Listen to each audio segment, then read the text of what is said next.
Bonjour à tous, bienvenue sur le webinaire sur l'investissement immobilier en France depuis les États-Unis. On va donc partager cette présentation entre Carte Financement et Valorama. Donc, Carte Financement est une société de courtage en crédit qui aide notamment les non-résidents du monde entier à investir dans l'immobilier en France. Et Valorama est un courtier en assurance qui accompagne ces mêmes clients non résidents du monde entier à s'assurer lors de leur crédit immobilier en France. Aujourd'hui, on va s'attarder sur une… Bonjour Pierre, bonjour. C'est bon? Tu vois la présentation, tout est bon? Je vois, c'est bon. Parfait. Donc, je continue. On va donc commencer cette présentation donc d'abord par le contexte un petit peu particulier qu'on vit aujourd'hui sur la partie crédit immobilier. Je voulais faire une petite aparté sur ce moment un peu étrange qu'on vit. Tout d'abord, pour commencer par la partie des taux, puisque c'est souvent ce qui vous intéresse le plus, c'est à combien je vais emprunter. Aujourd'hui, donc on a du mal à vous donner avec fiabilité des taux. On a vu récemment, juste au début de la crise, l'obligation d'État française, qui est le taux auquel emprunte l'État français, par exemple sur 10 ans, qui a augmenté en quelques jours de 0,7% pour retomber un peu. Et donc, ce taux est un bon indicateur pour nous, puisque ensuite, on voit un petit peu pareil le taux de refinancement des banques s'aligner sur ce taux-là. Et donc, le taux des crédits immobiliers indirectement varier aussi avec ce taux. Donc, on a eu une petite hausse. Aujourd'hui, on emprunte sur 20 ans en tant que non-résident US, je précise, entre 1,50 et 1,85. Et sur 20 ans et sur 15 ans entre 1,30 et 1,70. Je vous le répète, c'est difficile de vous donner un taux fiable. Ça pourrait changer dans les jours, semaines ou mois à venir. Le contexte bancaire, c'est aujourd'hui, au tout début du confinement, on a vécu un moment un peu difficile parce qu'il y a eu toute une mise en place qui a dû s'opérer pour le traitement à distance, notamment l'ouverture de comptes à distance qui n'était pas toujours évident dans certaines banques, et notamment l'entrée en relation avec des clients à distance, notamment ce qu'ils appellent dans leur jargon le KYC, Know Your Customer. Et toutes ces procédures n'étaient pas toujours faites à distance. Et aujourd'hui, ça va un peu mieux. Certains se sont adaptés. Mais on peut constater encore quelques freins. Pourquoi? Parce que les banques aujourd'hui ont deux prérogatives. Tout d'abord, traiter leurs clients, donc avant de traiter les prospects. Et puis dans leurs clients, c'est traiter les entreprises, notamment en leur répondant à leurs demandes de prêts garantis par l'État, et puis aider les particuliers à suspendre leurs échéances de crédit. Donc c'est vrai que tout ça rallonge un peu les délais et met un petit peu le prospect, on va dire, au second rang, et j'ai envie de dire le client non résident d'une manière générale encore un petit peu plus loin. Donc vous inquiétez pas sur les délais. Je pense que tout le monde est ouvert sur la question, que ce soit les vendeurs, les acheteurs, les agents, les banquiers, les notaires. Aujourd'hui, ça prend un peu plus de temps. Tout est un peu ralenti, mais on sent que ça se met en place et puis on voit une petite ouverture pour le mois de mai. Le marché, en général, on a un écho, Pierre. Si tu allumer quelque chose, un écho.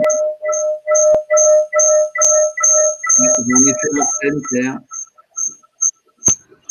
Ah, c'est un peu mieux. Je ne sais pas si tu as allumé quelque chose. Non. Ah, c'est mieux. Tu as allumé quelque chose ou… Désolé. Ah, c'est bon. C'est bon. Donc, je continue. Excusez-nous, il y a un petit problème technique. On fait tout ça à distance. Donc, le marché, rapidement, le marché de l'immobilier, les expats, bien souvent, un peu comme les Français d'une manière générale, vous êtes attirés par la pierre, puisque 39% des Français ont acquis un bien immobilier en France selon HSBC en 2019, et 90% des Français estiment qu'être propriétaire constitue la première étape de la constitution d'un patrimoine. Alors, quand je dis 39% des Français, c'est 39% des Français de l'étranger, donc vous. Et 90% des Français estiment qu'être propriétaire constitue la première étape de la constitution d'un patrimoine. Ça, c'est en règle générale. 86% voient cela comme une garantie d'indépendance, 84% comme une sécurité en cas de problème, voire d'un objectif de vie à atteindre. Ça, c'est une étude Opinionway qui a été menée par le groupe Artemis Courtage, qui est la société mère de la société Carte Financement. Un bref rappel en termes de réglementation. on a un vrai sujet sur les États-Unis, puisque le fait que cette loi FATCA qui a été votée en 2014, je crois, de mémoire, ce décret voté en 2014 freine fortement la distribution de crédit aux non-résidents américains, puisque malheureusement, beaucoup de banques, les banques doivent déclarer au fisc américain les avoirs des clients résidents américains au fisc.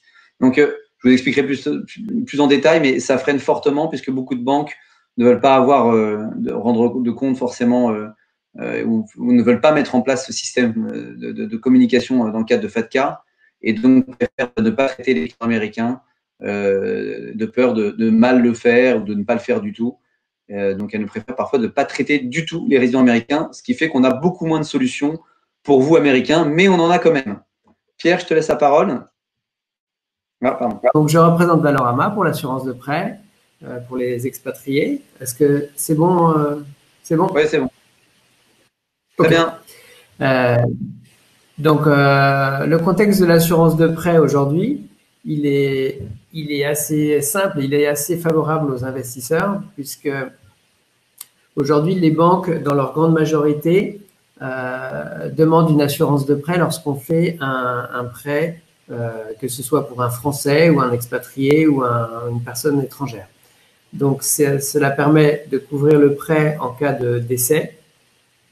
Et aussi en cas de maladie, parfois, l'emprunteur peut vous demander de vous assurer aussi pour la maladie. C'est une sécurité pour la banque, mais c'est aussi une sécurité pour votre famille ou vos héritiers, donc les enfants ou le conjoint. Cette assurance a un coût qui est important, puisque plus le taux d'intérêt des prêts baisse et plus le taux de l'assurance a une importance en parallèle, et donc il est important de regarder à son importance dans le prêt. Aussi, de nouvelles lois ont favorisé la possibilité aux emprunteurs de choisir leur assurance. Donc aujourd'hui, la loi Lagarde vous protège et permet à tous les emprunteurs de choisir une assurance à l'extérieur de la banque et non plus de prendre obligatoirement l'assurance que propose l'établissement bancaire et qui est parfois trop générale et qui englobe trop de population et qui est un peu défavorable pour certains emprunteurs. Voilà et pour le contexte, on peut dire aussi que la période du Covid n'a pas du tout défavorisé la mise en place des assurances. Au contraire, puisque les assureurs, pour ne pas engorger les services médicaux, ont assoupli leurs acceptations et notamment avec beaucoup d'assureurs, on va jusqu'à maintenant 1 million de couverture, 1 million d'euros de couverture sans avoir à faire d'examens médicaux. Donc, c'est très souple et ça va très vite en ce moment, il n'y a aucun engorgement. Voilà. Excellente nouvelle. Ok, c'est bon, ça a marché. Je voulais dire aussi, on répondra aux questions à la fin du webinaire. Donc, notez bien vos questions ou alors…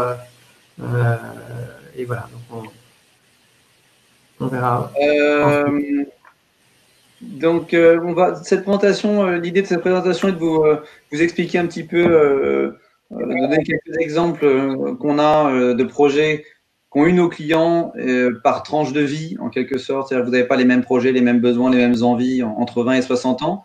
Donc, on va essayer de dérouler cette présentation en essayant d'expliquer les différents contextes et problèmes qu'on retrouve entre ces âges-là. Donc, pour les plus jeunes, entre 20 et 30 ans, le contexte est souvent la fin des études, le début d'une carrière. De plus en plus de jeunes diplômés souhaitent partir à l'étranger pour trouver un travail, pour débuter leur carrière dans les meilleures conditions, avec des meilleures rémunérations et parfois plus d'opportunités. Donc, 27% des jeunes diplômés cherchant un travail envisagent une meilleure carrière à l'étranger, notamment pour un salaire donc plus élevé. Les investissements qu'on retrouve dans ce cas-là, c'est souvent un premier investissement immobilier. C'est un petit investissement locatif. Alors, ça peut être aussi bien de la VFA. Donc, la VFA, c'est du neuf, c'est vraiment l'état futur d'achèvement. Vous achetez un bien immobilier sur plan c'est vrai que ça se prête pas mal à l'acquisition à distance. Parfois, certains achètent dans l'ancien avec ou sans travaux. Vous achetez souvent dans vos régions de cœur ou vos régions d'origine. Donc attention aux travaux, je le mentionne. Comme je vous l'ai dit au début, on a un peu moins de solutions pour les non-résidents américains. Les travaux sont parfois pas du tout financés par les banques. Certaines banques avec qui on travaille pour les non-résidents américains ne financent pas du tout les travaux. Et quand ils le financent, sinon, ils l'intègrent donc dans le prix d'acquisition. Voilà. Mais attention, c'est vrai que sans travaux, on y arrive mieux. Prix moyen de l'acquisition d'un emprunteur, 250 000 euros, donc des petits projets. On vous a mis des petits cas pratiques qu'on a eu pour vous, voilà, pour faire vivre un peu cette présentation. Donc Laure, jeune active française de 29 ans, célibataire, sans enfant, vit aux États-Unis. Elle réalise son premier achat à Paris pour un montant de 226 500 à l'aide d'un apport venant de sa famille. Nous l'avons financé à hauteur de 70% sur 15 ans, en contrepartie d'une épargne placée à la banque équivalente à 15% du financement. Alors, il y a deux choses intéressantes là-dedans. D'abord, le placement au sein de la banque, c'est vraiment rarissime. Ce cas-là est un peu plus rare. Très souvent, on va vous financer à hauteur à peu près de 80% de l'acquisition sans placement, puisque très peu de banques acceptent de placer de l'argent pour les non-résidents américains. Là, dans ce cas-là, on a dû le faire, sûrement pour une raison particulière, mais ce n'est pas le cas le plus fréquent, mais ça peut arriver. L'autre cas qui est intéressant là-dedans, on va en parler, je pense, un peu plus tard, c'est le sujet des donations. Donc ça, on reviendra là-dessus, on va revenir là-dessus dans la slide d'après. L'autre exemple qu'on a, Romain, 30 ans, qui vit aux États-Unis, célibataire sans enfant, veut réaliser un premier achat locatif dans le sud-ouest de la France, à Talence, pour un montant de 140 000 euros, 145 000 euros. Nous lui avons obtenu un financement à 80% sur 15 ans sans placement. Ça, c'est vraiment le type de prêt qu'on peut obtenir. C'est vraiment on va dire, le produit phare. Les choses auxquelles il faut faire attention, donc on l'a vu, c'est la donation. Donc la donation, en effet, certains jeunes, parfois n'ont pas l'épargne suffisante pour faire cet investissement. Alors vous avez des bons salaires, c'est votre premier investissement immobilier, vous êtes jeune, mais parfois cet apport vient d'une aide, d'une donation. Attention, la donation, il faut bien que vous l'enregistriez. Il faudra un bulletin CERFA, donc c'est vraiment il faudra enregistrer cette donation et après fournir ce déclaratif à la banque. Donc ça peut être fait dans un second temps, mais ça sera demandé. Hein. Donc on vous a rappelé un peu les conditions des donations. 100 000 euros tous les 15 ans pour un parent, et puis un grand-parent peut donner jusqu'à 31 865 euros par enfant tous les 15 ans. Une petite phrase aussi sur le taux d'endettement. Donc le taux d'endettement, on allait jusqu'à 35-39% sans trop de problèmes au début de l'année. Et on a eu une petite nouvelle, c'est le HCSF. Alors, c'est pas un virus, c'est le Haut Conseil de la stabilité financière qui a rappelé les banques françaises à l'ordre en leur demandant de revenir sur un taux d'endettement de 33%, parce que la France est le pays d'Europe qui avait le plus fortement augmenté sa distribution de crédit sur les 2 dernières années.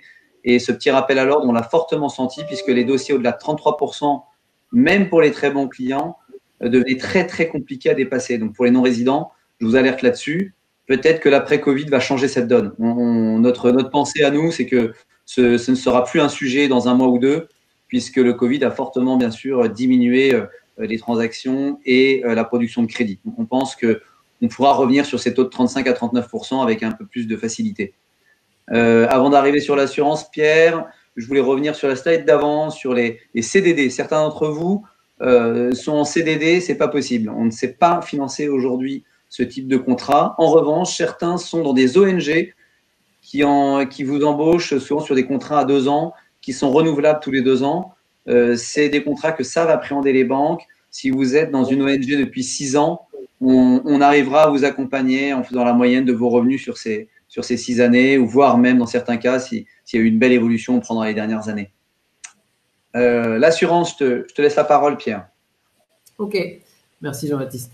Un petit aparté pour dire sur le Covid-19. En ce moment, nous, les assureurs n'ont pas du tout de contre-indication et on n'a pas eu aujourd'hui de cas où on nous disait attention, on ne va pas prendre les gens qui ont le Covid ou quoi. Il n'y a vraiment aucune surprime, aucune augmentation de tarifs des assureurs et au contraire, ils sont plus souples. Donc, c'est une période un peu bizarre, mais qui est plutôt propice aux assurés, puisque ça va plus vite et les assureurs essayent de désengorger les autres services. Donc, il n'y a pas de surprime. C'est vraiment bizarre. Ça peut changer dans le futur.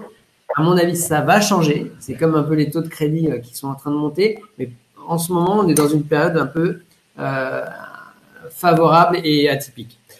Donc, je continue pour qu'est-ce qui se passe pour un jeune qui veut aujourd'hui donc s'assurer.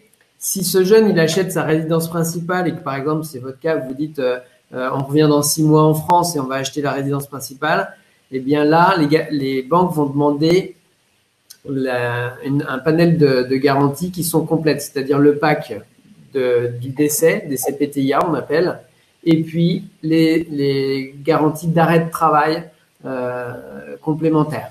Voilà. Si par contre vous achetez seulement un investissement locatif, on va le voir par ailleurs pour les plus âgés, eh bien ce sera que le pack des CPTIA. Donc pour les jeunes de 20 à 30 ans, je crois que c'est cette tranche d'âge, eh bien c'est très très propice puisque les taux sont excellents et il faut vraiment regarder à comparer et regarder les assureurs. Vous avez des taux qui sont 3-4 fois moins chers que les taux qui se pratiquaient dans le passé et qui étaient des contrats qu'on appelle groupes. Voilà. Donc, pensez à comparer. Voilà, Jean-Baptiste. Ouais, j'avance. Donc, la tranche d'âge entre 30 et 40 ans, on va progresser un petit peu. Le contexte, donc on est dans un projet, on est dans le cadre d'un couple, souvent d'une famille. 56% des Français s'expatrient en couple, dont 2 tiers avec enfants. Très souvent, donc, on va regarder, bien entendu, dans quel cadre est fait cette union dans le cadre du crédit. Donc, on peut avoir certains se sont pacsés avant de partir, d'autres se sont mariés, d'autres sont en union libre. Alors, il y a une chose très importante, faites attention, voyez ça avec votre notaire. Le régime matrimonial du pays de résidence prime sur celui du pays dans lequel vous êtes marié 2 ans après votre mariage.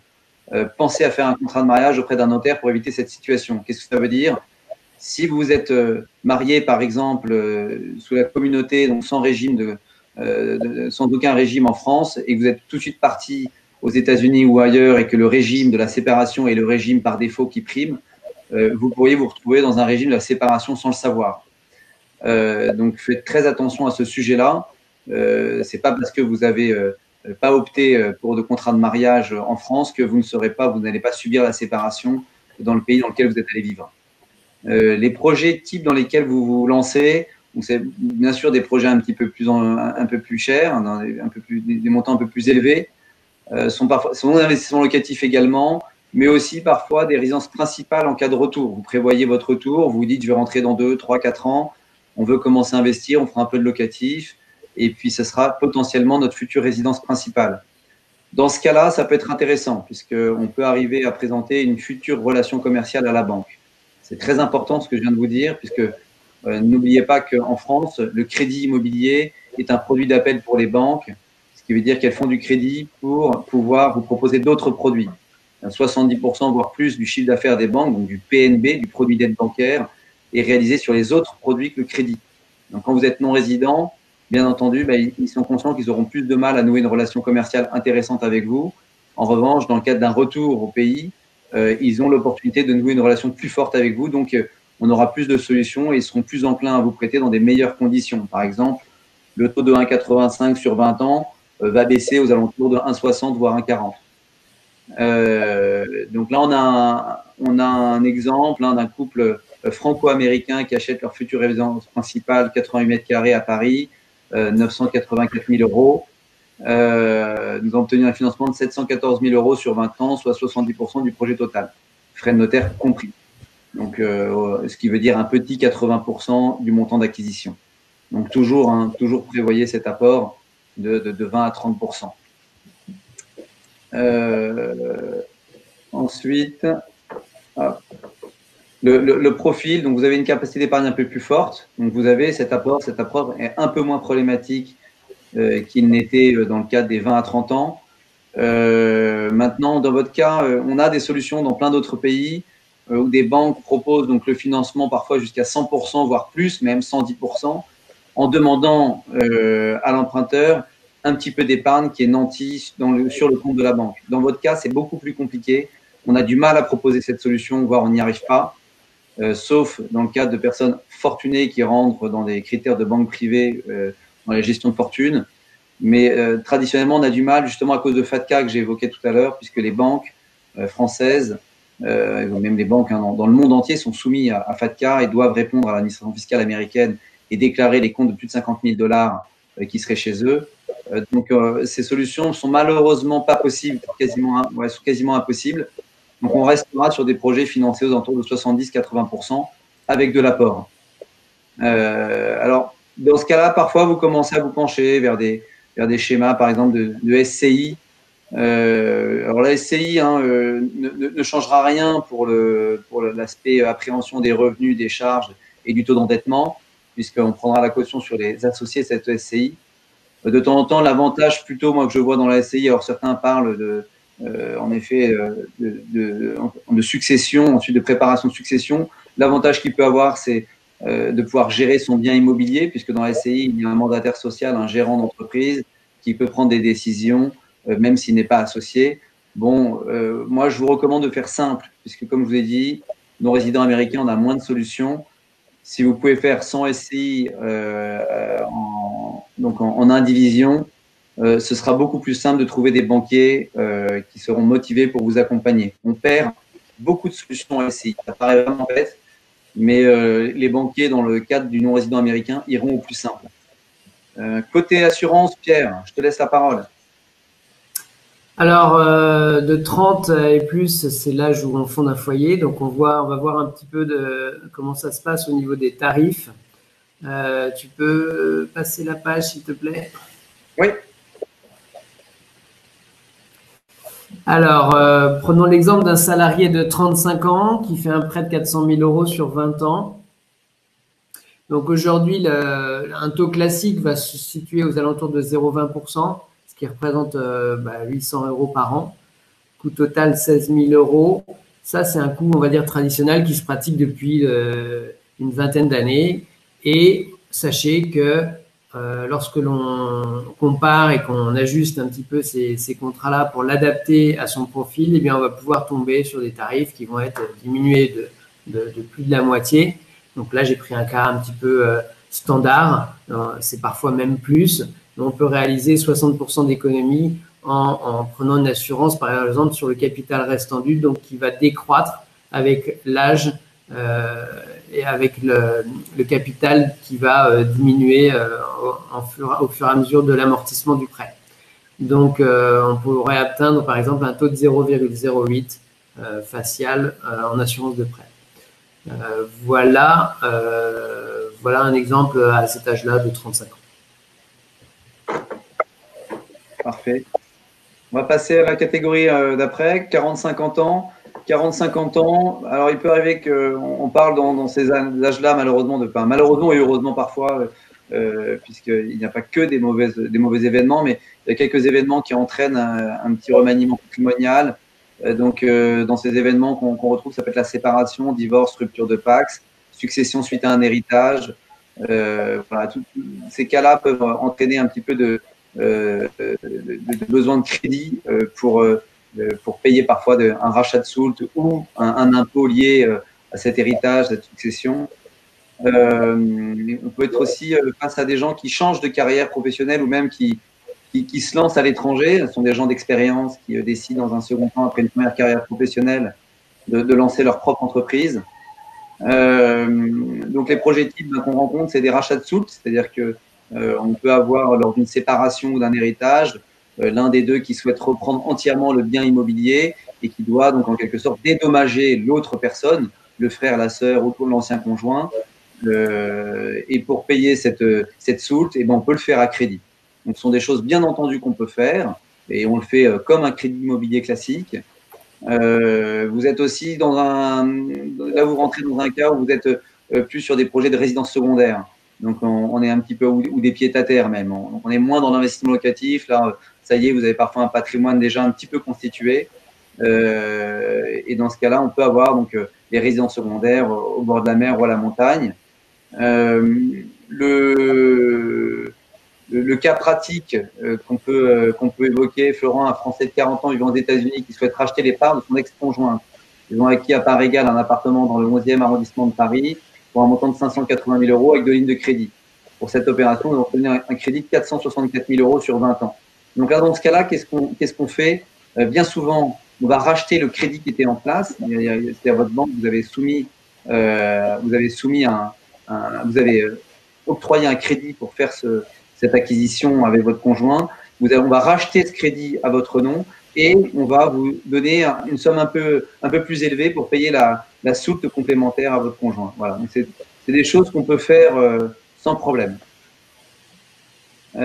Attention pour les US personnes, le financement des entrepreneurs indépendants. Oui, j'ai vu, il y avait une question sur ce sujet-là. C'était une très bonne question. Malheureusement, c'est vrai que le sujet des entrepreneurs, les sujets d'entrepreneurs, il revient souvent. Il est très compliqué pour les US personnes, puisque comme je vous le disais, on a moins de solutions, je vous le répète. Dans ce cas-là, on va suivre. Alors, on peut suivre les professions libérales, si on a donc ce qu'on appelle profession libérale dans notre jargon français. Il y a les professions par exemple médicales ou les professions d'hommes de loi comme les avocats. En revanche, sur les entrepreneurs de taille, on va dire traditionnelle, des tailles de PME ou de TPE, on aura beaucoup de mal, voire on n'y arrivera pas. On arrivera à accompagner les entrepreneurs sur des montants significatifs pour des acquisitions de 1 à 2 millions minimum, puisque c'est uniquement quelques banques privées qui accompagneront là-dessus et qui accepteront de faire ce financement. Très souvent, on va financer soit avec un crédit à hauteur de 50% de la valeur d'acquisition, dans le cadre de l'entrepreneur.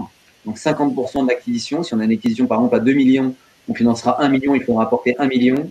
Ou alors, dans le cas d'une acquisition pareil, de 1 ou 2 millions d'euros, on pourra financer 100% et la banque demandera un bon 50% de placement dans ses livres. Voilà, donc c'est le cas particulier des entrepreneurs. Et je sais qu'il y en a aux États-Unis, puisque c'est un pays où les gens aiment entreprendre. Mais aujourd'hui, c'est un cas un peu compliqué. Ensuite, profil type, donc capacité d'épargne bonne. Donc ça, c'est une très bonne chose puisque vous avez de l'épargne et vous avez moyen d'apporter cette épargne dans votre projet. Le patrimoine immobilier est déjà constitué. Cependant, je vous alerte sur une petite chose. Je reviens sur le taux d'endettement que j'ai évoqué tout à l'heure. Très souvent, à cet âge-là, quand vous avez du patrimoine et des gros revenus, vous avez aussi investi, vous avez des crédits et des charges qui vont avec.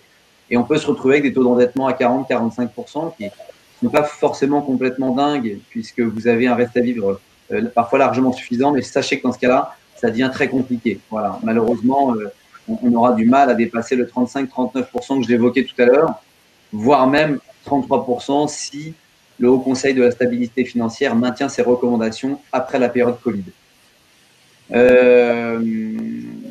Pierre, je te laisse apprendre l'assurance pour les 40-50 ans. Ok, donc à 40-50 ans, on peut faire aussi son premier investissement locatif. Donc dans ce cas-là, la banque va demander en assurance seulement la partie DCPTIA. Si c'est une résidence secondaire, elle peut demander aussi, comme la résidence principale, les garanties arrêt de travail. Donc ça, c'est ce qu'on peut faire aussi à l'étranger.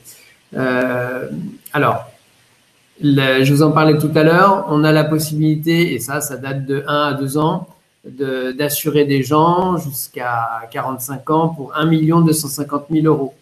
Donc ça, c'était encore il y a 1 an, c'était pas possible, on n'allait que jusqu'à 350 000 pour ceux qui ont déjà fait des crédits, savent bien que tout le monde demandait des examens. Maintenant, c'est plus le cas, on est vraiment beaucoup plus large et on peut aller très très vite, on peut assurer quelqu'un en une journée pour 1 250 000. Voilà, donc ça c'est d'autant plus intéressant pour les expatriés puisque faire des examens quand on est en Russie et dans un centre qui parle pas anglais, ça peut être compliqué. Bon là, pas d'examen. Et s'il y en avait de nécessaires pour des personnes qui ont des problèmes de santé, eh bien ils peuvent être faits dans votre pays et dans la langue anglaise. Donc aucun souci. Il y a quelqu'un qui m'a demandé est-ce que ça prend plus de temps que de le faire avec l'assurance de la banque? Ça c'est un exemple type que non. Au contraire, ça va beaucoup plus vite.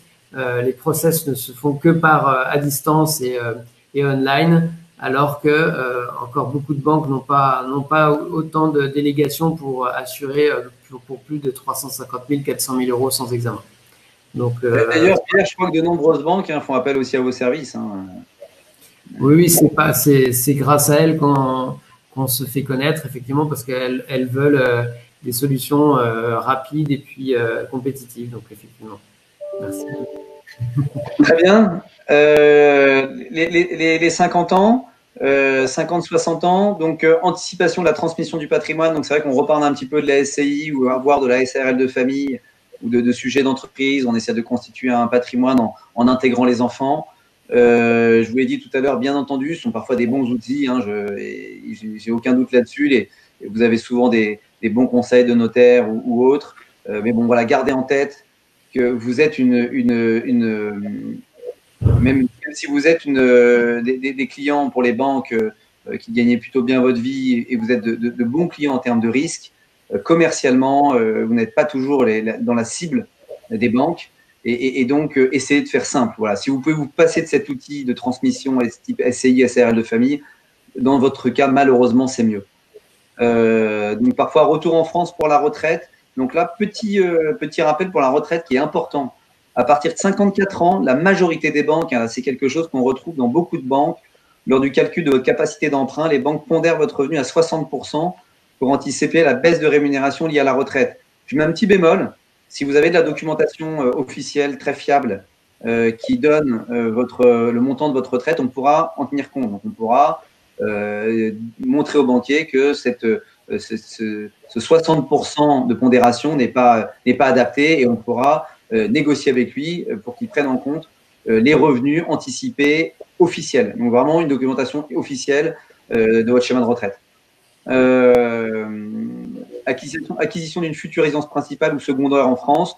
Comme je vous disais tout à l'heure, l'acquisition de la résidence principale ou secondaire qui deviendra une résidence principale est plutôt bien vue, très bien vue, parce que j'insiste, je martèle un peu, mais l'aspect entrée en relation commerciale sera beaucoup plus fort. Et donc, on arrive à négocier de meilleures conditions, à peu près, on va dire, 0,2% de moins. Donc ce n'est pas une mauvaise chose. Acquisition à l'étranger, certains nous interrogent dans plein de pays du monde, et notamment aussi aux US, mais pas que dans vos pays, mais les gens du monde entier nous interrogent pour acquérir des biens immobiliers à l'étranger. Là, malheureusement, dans votre cas, c'est très compliqué. J'y arrive dans plein de pays, mais dans le cas des non-résidents américains, j'ai très peu, voire pas de solution. Les banques qui interviennent là-dessus le font, mais pour d'autres non-résidents. Elles n'interviennent pas pour les US personnes.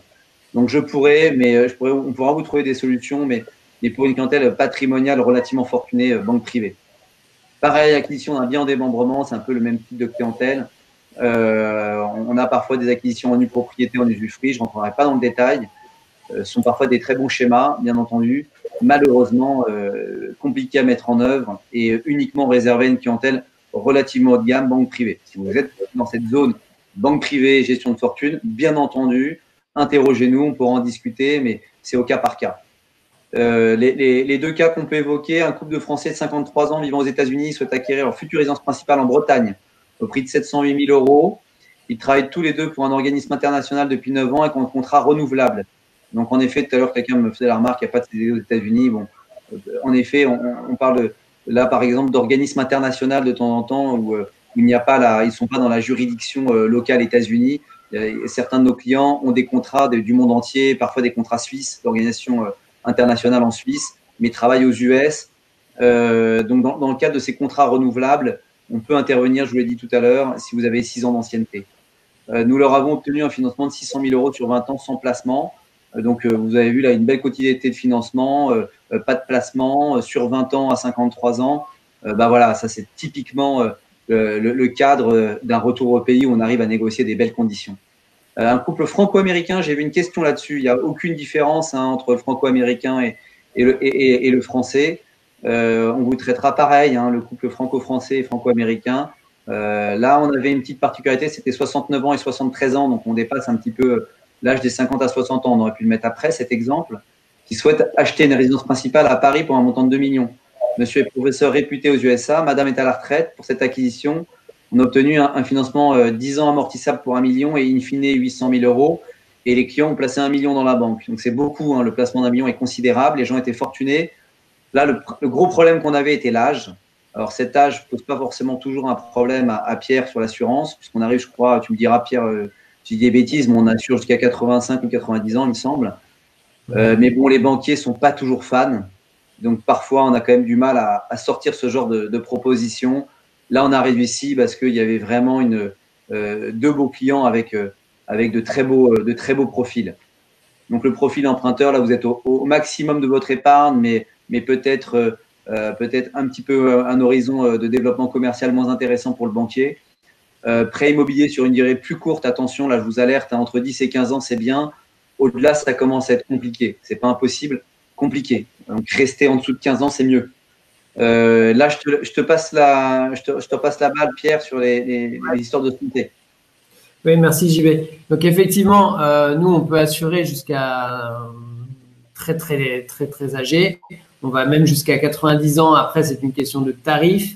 Mais là aussi, c'est très important. Même sur 15 ans, quand on commence à avoir 55, 60, 65 ans, eh bien, le taux de l'assurance va devenir important. Et c'est très, très, très judicieux là de comparer les assureurs qui vont jusqu'à ces âges-là pour avoir le meilleur tarif et surtout pas dépasser les taux d'usure, puisque là, à ce moment-là, et c'est ça qui embête les banques, c'est que vous ne pouvez plus emprunter. Donc ça, c'est vraiment le rôle de la comparaison des assurances. D'ailleurs, Pierre, je te coupe, excuse-moi, pardon, hein, mais je vais dans ton sens. C'est-à-dire très souvent, nous, au-delà de 40-50 ans, on fait appel à tes services. Hein, d'ailleurs, on fait appel au service de Valorama dans ces cas-là, puisque beaucoup de nos banques n'interviennent pas ou à des tarifs prohibitifs. Donc, en effet, hein, j'abonde dans ton sens, puisque je crois que nos courtiers chez nous interrogent régulièrement Valorama dans cette zone d'âge. Oui, ouais, effectivement. Et puis, d'autant plus s'il y avait un petit souci de santé, donc les contrats ont pour habitude de surprimer lorsqu'il y a un problème je sais pas, de diabète ou des opérations dans le passé qui ont posé problème ou quoi. Et donc là aussi, ben, d'un assureur à l'autre, il va y avoir de grosses différences entre pas de surprime et une surprime qui multiplie parfois par 1,5, 2 fois le tarif normal. Donc pour les personnes, voilà, bon, pas de souci. Donc très bien. Voilà. Mais là, tu as un vrai rôle à jouer et tu nous aides souvent. Alors bien sûr sur les autres catégories, mais là, il y a ton rôle est vraiment. C'est une vraie niche où il y a une grosse gain à obtenir puisque Ouais. les tarifs sont trois fois plus chers que pour une personne de 30 ans, par exemple. Hein. Donc, Je le confirme, on a même des problèmes de taux d'usure, tellement les taux d'assurance des banques sur ces catégories d'âge sont élevés. Et donc là, vraiment, interroger un courtier en assurance comme Valorama est primordial. bah, par exemple, quelqu'un qui emprunte à 65 ans ou 68 ans bah, va avoir un taux d'assurance quasiment au-dessus de son taux de crédit. Donc, c'est important de l'optimiser, de le comparer. On a perdu un peu de temps au début, désolé, donc l'horloge tourne. Donc rapidement, je vais vous montrer ce petit diagramme. On vous enverra la présentation. Hein. J'ai vu qu'il y avait quelqu'un qui nous posait cette question, on vous l'enverra avec tous nos contacts et tout ce qu'il faut. Dans cette présentation, je vais vous montrer ce petit diagramme qui est intéressant. La première chose en pointillé est très intéressante et très importante, c'est valider votre financement, bon, avec carte financement bien entendu idéalement, ou ailleurs si vous le souhaitez, mais valider en amont votre financement, c'est très très très important, même valider même votre financement avant même de vous lancer dans votre projet d'acquisition. On voit trop de gens se lancer dans des projets et puis arriver vers nous une fois que le compromis est signé avec beaucoup de désillusions. On vous comprend parce que vous trouvez le bien de vos rêves et puis et malheureusement on vous dit que c'est pas possible. Donc appelez-nous en amont 15 jours avant minimum, hein, même plusieurs mois avant, au niveau de votre recherche, 3 mois ou 6 mois avant. On peut commencer à travailler avec vous avec grand plaisir.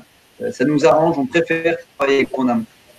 Signature du compromis, donc vous allez signer un compromis. Bien sûr, ce compromis peut se faire en ce qu'ils appellent en tournante, hein, les agents immobiliers fichent.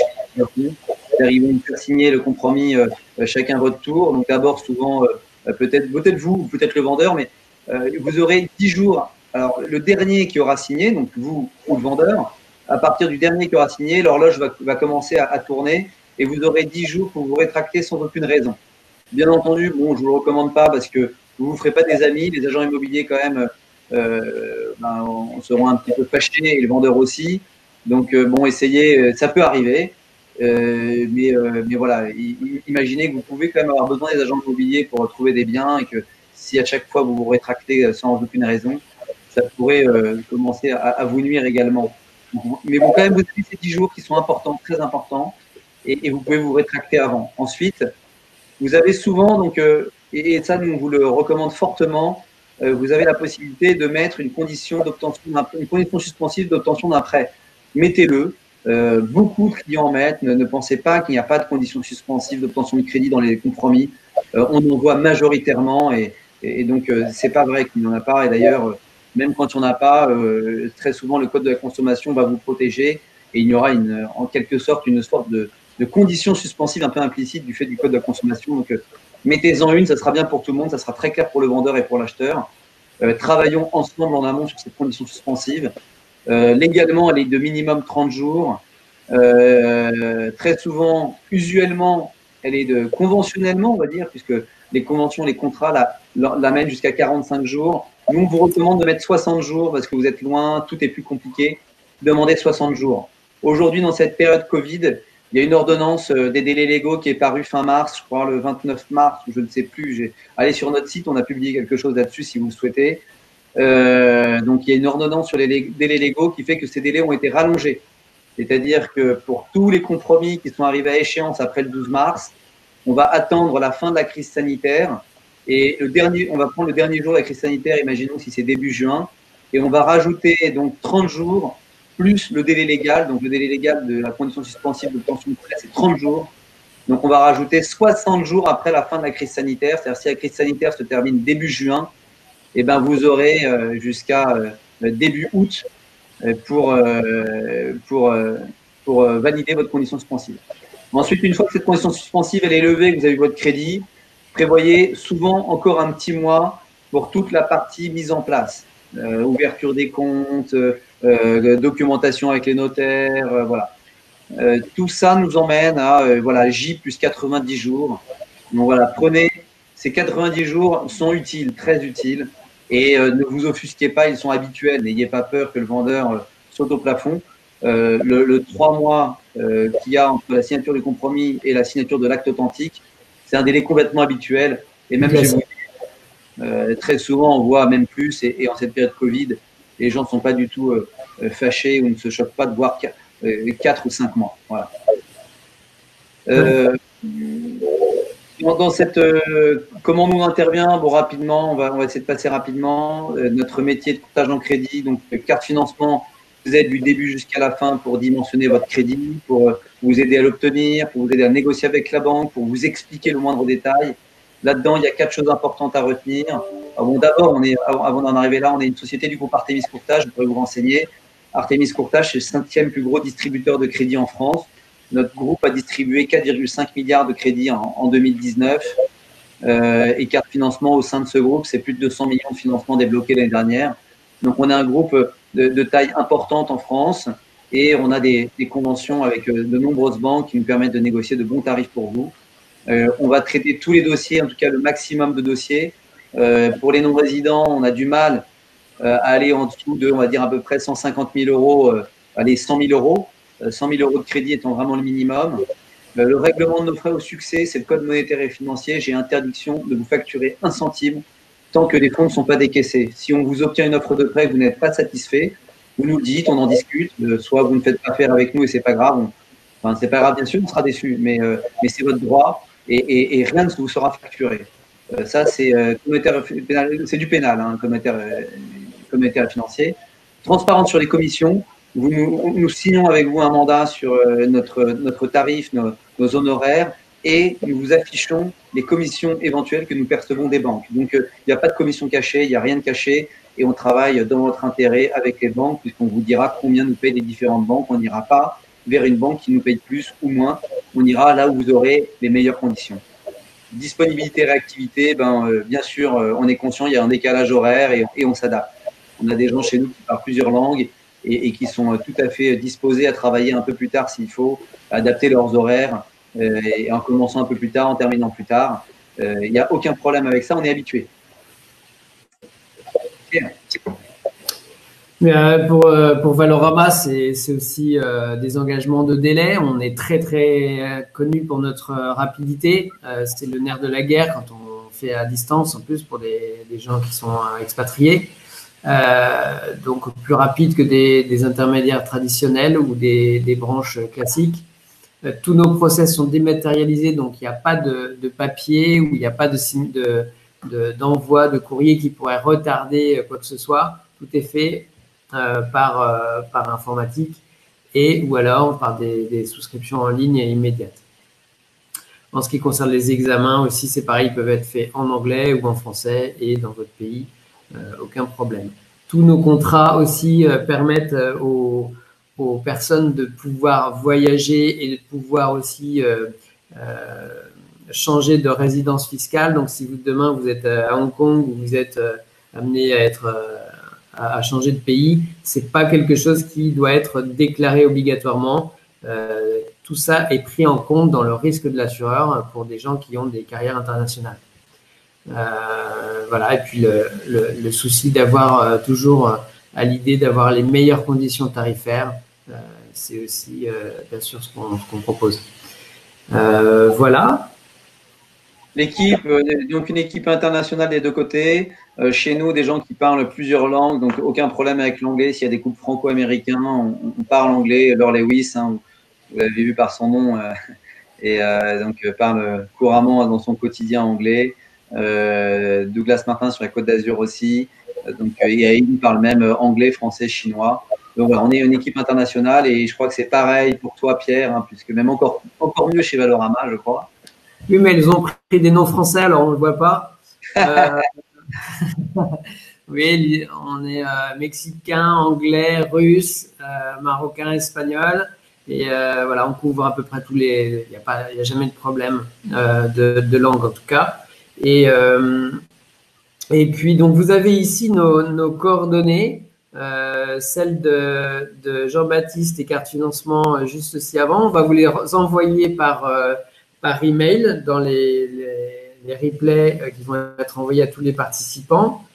Quand même, on rappelle peut-être contact@valorama.fr pour l'assurance et puis oui. contact@cartefinancement.com pour le crédit. Voilà, mais on vous enverra tout ça en effet. Okay, donc, on va répondre aux questions. Ça commence par toi, Pierre, puisque je vois une des premières questions que j'ai vues. Je crois que tu es sur l'assurance au début. C'était, il me semble, doit-on nécessairement… Oh non, doit-on… mince, attends. La banque peut-elle obliger à prendre… Oui.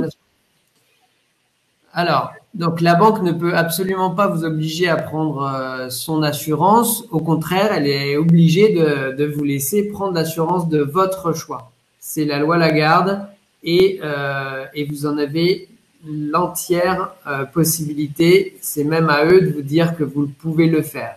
Donc oui, on sait que commercialement, ils peuvent avoir envie, comme ils le font depuis longtemps, de vendre des produits annexes, dont les assurances, mais la loi Lagarde vous protège et c'est interdit de proposer les deux en même temps ou d'obliger en tout cas de vendre les deux en même temps, le prêt et l'assurance. Voilà. Et on avait autre chose que j'avais vu en fait, Pierre, c'est est-ce qu'il est possible de renégocier l'assurance en cours? Oui, tout à fait. Donc, on peut le faire de deux manières, soit dans la première année qui suit la signature de l'offre de prêt, et là, on peut le faire à n'importe quel moment, mais je vous conseille de le faire le plus tôt possible, puisque plus vous avancez dans le temps et plus vous avez avancé en âge, et plus on peut perdre l'acquis d'examen qui aura été fait au moment de l'achat, donc faites-le rapidement. Et pour les gens qui veulent changer après la première année, là aussi c'est possible, à chaque fois à date anniversaire de la signature de l'offre, mais prenez-y-vous très tôt parce que faut toujours avoir 2 mois d'avance sur la date anniversaire. Donc prenez-y-vous le plus tôt possible. Mais tout est effectivement, on peut changer les assurances comme une assurance auto ou maison, c'est maintenant la loi qui le permet. Doit-on nécessairement se déplacer en France pour rencontrer la banque? Je vais accélérer parce qu'on a, on a un peu traîné, on a un peu tardé, désolé, avec ces problèmes techniques, on a un peu été déboussolé. Doit-on nécessairement se déplacer en France? Oui, majoritairement, malheureusement, oui. Maintenant, ce Covid a eu des bons impacts là-dessus, puisque tout le monde s'équipe, tout le monde change. Et on a quelques solutions à distance, entièrement à distance, mais il y a quand même quelques solutions qui vous imposeront de vous déplacer. Donc on y travaille, les banques y travaillent, elles sont très en retard là-dessus, mais le Covid a été, je pense, une bonne chose pour cela. Voilà, donc oui et non, il y a quelques solutions entièrement à distance. Y a-t-il des spécificités à connaître pour l'achat des résidences secondaires? Non, pas spécialement, sauf que comme il n'y a pas de revenus locatifs en face, il faudra que, bien entendu, vous ayez les revenus suffisants pour payer ce crédit. Mais non, il n'y a pas réellement, non, rien à dire de particulier. Est-il possible d'emprunter en tant que freelance self-employed? Je vous l'ai dit tout à l'heure, très compliqué l'entrepreneur, à part entrepreneur de très grandes sociétés, niveau gestion de fortune. Là-dessus, on aura malheureusement du mal à vous accompagner, sauf vraiment éventuellement sur des cas de start-up avec des grosses levées de fonds qui ont eu une belle histoire. On pourrait essayer de voir ça avec une banque privée. Doit-on nécessairement se déplacer en France? On a répondu. Je te laisse regarder les questions et ouais. je dis aux gens quand même que s'ils ont des questions très personnelles ou par exemple les SARL, il y a des gens qui veulent avoir plus d'informations sur des tarifs ou autres, eh bien n'hésitez pas à nous envoyer des emails à contact et regardez sur le site, il y a toujours les questionnaires qui vous permettent de rentrer en contact. Donc voilà, je te laisse continuer. Je voudrais acquérir un appartement comme investissement à Nice. Je suis résident aux USA français. Quelles sont les options? Allez, que ça soit à Nice ou ailleurs, hein, aucune différence. Mais Nice est une très belle ville. Et puis, on a nous-mêmes des bureaux à Beaulieu-sur-Mer. Donc, on sera ravis à Nice. Si vous êtes de passage. On va dire d'une manière générale, les solutions non résidents et puis US, ça va être 80% du bien, donc 80% du prix FAI, frais d'agence inclus, et vous apportez 20% plus les frais de notaire. Donc ça, c'est vraiment, si vous partez sur cette enveloppe-là, on sera pas mal. Couple marié, la banque considère-t-elle les revenus? Pour un couple marié, la banque considère-t-elle les deux revenus? Bien sûr. Quand vous parlez d'un non-résident américain ou US person, c'est un Français vivant aux US, mais sans green card. Oui, quand on parle de non-résident, c'est vraiment si votre résidence fiscale est aux États-Unis, si vous passez plus de 6 mois de l'année, normalement aux États-Unis. Vous dites de vous contacter pour le cas des SARL de famille, acquisition en nue propriété. Je suis déjà dans ce cas-là, bien acheté dans une perspective de succession et je dois faire une déclaration FATCA. Si vous avez déjà acheté des biens, s'il n'y a pas de crédit à mettre en place, rien du tout, je ne suis pas en mesure de vous conseiller, ce n'est pas notre métier. C'est des sujets qu'on connaît un peu, mais si vous le souhaitez, envoyez-moi un mail. On a des avocats, des gens avec qui on travaille, qui sont des gens qui connaissent bien ce sujet, qui connaissent l'international et qui pourront vous conseiller. Pourriez-vous envoyer la présentation? Oui, bien sûr, on vous l'envoie. Si j'achète un bien en France à mon nom seulement et que je suis marié, la banque considérera-t-elle considérera-t-elle nos revenus conjoints? Donc, oui, on peut en discuter. On peut en discuter. Si vous achetez normalement à votre nom seulement et que vous êtes marié, il faut que vous soyez marié idéalement sous le régime de la séparation. Puisque normalement, si vous êtes en communauté, vous allez entraîner de fait votre conjoint. Mais c'est des cas qu'on peut voir. En effet, si vous êtes en séparation et que vous achetez juste avec vos revenus à vous et qu'on est limite en endettement, on peut en discuter un peu. On peut en discuter. À voir au cas par cas, je vous dirais. Peut-être contactez-nous. Montrer les tax returns est assez comme preuve de revenus. C'est un des documents qui est demandé. Non, c'est pas assez, puisqu'il y aura les fiches de salaire, il y aura les relevés de compte. Certaines banques demandent jusqu'à 12 mois de relevés de compte. Le crédit est payé en dollars aux USA ou en euros en France. Le crédit est payé en euros en France. Si vous avez des sujets de change, on peut essayer de vous mettre en relation aussi avec des gens, des courtiers qui font du change. Voilà, qui sont des gens spécialisés là-dedans. Y a-t-il des banques françaises qui sont plus ouvertes à financer les US résidents et moins effrayées à gérer le fisc américain? Non, le fisc américain, j'ai envie de dire, effraie quand même une grande partie des banques d'Europe et du monde même, puisque les États-Unis, eux, ne supportent pas que leurs résidents fassent de l'évasion fiscale, bien et semblent parfois accueillir un petit peu de l'autre côté quelques personnes dans le sens inverse. Mais ils font très attention aux gens aux dollars qui pourraient sortir de leur pays. Donc, j'ai envie de dire, majoritairement, les banques sont effrayées, c'est le mot. Mais oui, on a quelques banques. Je vous dis, allez, je m'étais pris quelques notes. Allez, 1, 2, 3, 4, allez, 5 banques, on va dire, qui sont vraiment à votre écoute. On travaille aujourd'hui avec une centaine de banques en France et vous voyez, ça fait 5% de ces banques sont à votre écoute et savent vraiment traiter votre cas. Il y en a d'autres, mais on va dire dans ces 5%, c'est des gens spécialisés qui vous comprennent. Voilà, je pense qu'on a fait le tour. Pierre, désolé, ça a un peu traîné. On a été un petit peu chamboulé par ce problème technique. N'hésitez pas à nous envoyer des emails. J'ai mis les emails à reprendre les coordonnées dans les replays et nous poser vos questions. Il y aura pas on vous répondra très rapidement. Très bonne journée à vous tous. Merci à vous tous. Au revoir. Bientôt.